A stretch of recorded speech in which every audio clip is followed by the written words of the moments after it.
I'm going to talk real raw about addiction and suicide. And if those things bother you in detail, when you hear these things in detail, then you might not want to watch this. So that's your warning right there. So I wanted to talk about when addicts are suicidal or have suicidal feelings or thoughts.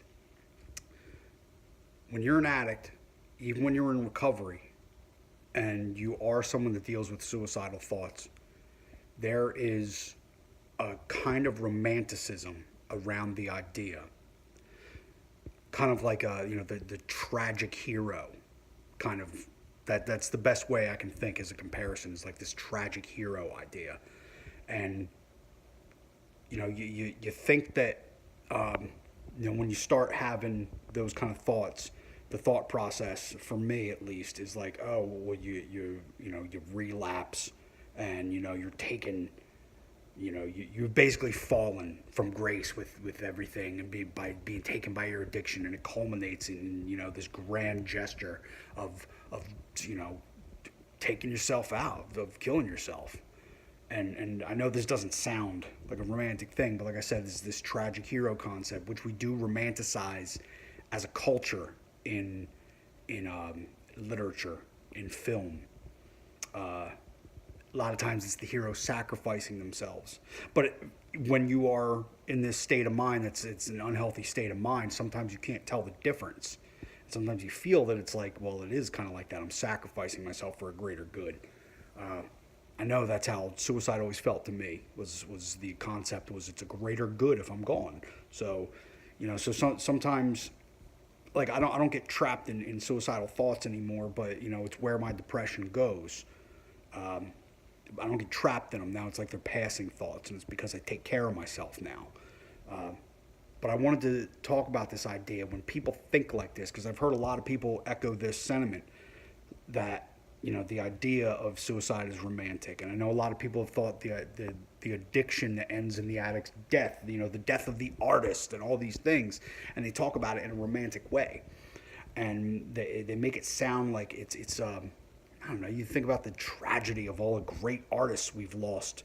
Like, we think about Kurt Cobain, and we think about, Jim Morrison and Janis Joplin and Jimi Hendrix and all these people we lost when they were young, and they were addicts, and, some of them were suicidal. They dealt with mental health issues, and we idolize these people. So you get this idea that this is a thing, and like the world will weep, the world will cry for the loss of you.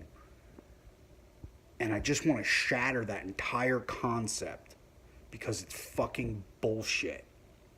Okay? Relapse into addiction is not romantic. What happens when you relapse and go full blown back into your addiction is you watch your relationships crumble. You lose things. You lose family members. You lose friends. You might lose your house. You lose your job. You descend into a life of chaos again. And even if you had this idea that in the end, that's going to be this the swan song is going out like this, it's not going to be that way, because nobody's going to see it that way except you. So no, nobody is going to look at it as this tragic artist. There's going to be pissed off people. Now, I'm not saying that suicide isn't a tragedy, or that the people that survive, the people that are left in the wake of suicide aren't going through trauma and tragedy. But there's a lot of anger when you lose somebody to suicide also. I know this. I've lost people to suicide, and it's how I felt. Even if I understand it, I still felt this. You got to understand, like, that's what you're leaving behind. You're leaving behind pain and misery, and the path as you relapse is pain and misery and discomfort, and it's not always quick. Sometimes it might be slow, and your body is deteriorating, and your mind is deteriorating, and you're sinking back into this addiction. And even if you want to die, you're going to hang on longer so you can get a better high, because you're trying to reach that final high, that best high ever that nobody can ever reach.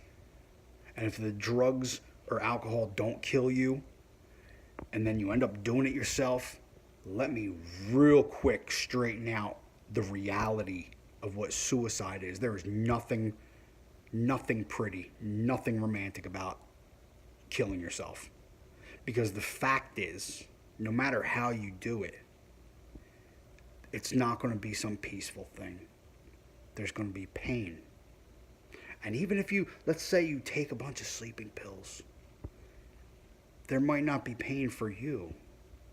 But whoever finds you is going to find you covered in your own vomit, covered in your own piss and shit, cold and bloated. That's reality. That's the reality of when you die. So when you kill yourself, there's nothing romantic, and there's nothing cool about that.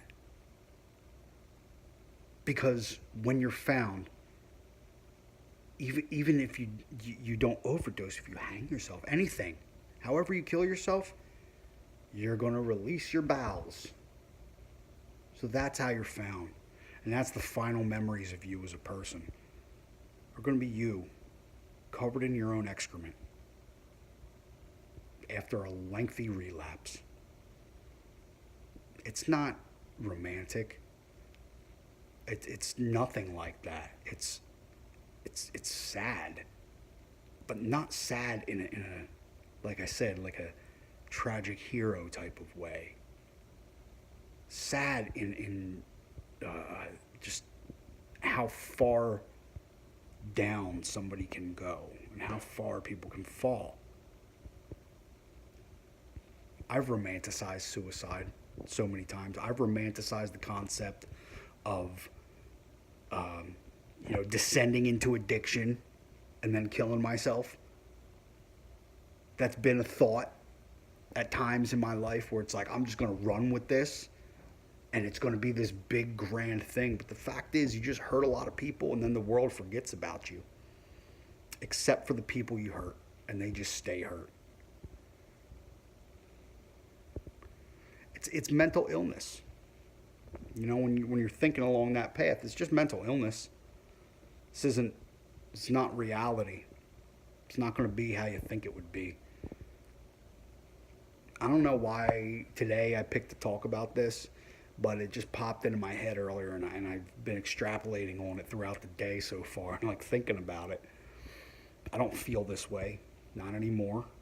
At times in my life I did. And like I said, now it's like, yeah, that's where my depression goes, but it's passing thoughts now. I don't dwell in them. I don't get caught up in them because I know it's bullshit. I think a lot of us have watched addicts hit rock bottom, and a lot of us have dealt with the aftermaths of suicides. And neither one is a pretty thing, and neither one feels good. And nobody who descends into addiction and commits suicide leaves a shining legacy. And I think that's where the romanticized idea is sometimes, like I said, tragic hero, a legacy. It's not there. What we see is a person that was very sick. This person that was very sick, whose sickness got the better of him. Sorry, I'm getting so serious today, but maybe I'll try to do something funny later just to lighten it up. But Jesus, this one's just running through my head today because I'm thinking about all the people that do this kind of shit. If you feel that way, don't just run with it. Talk to some people. It doesn't matter who you talk to.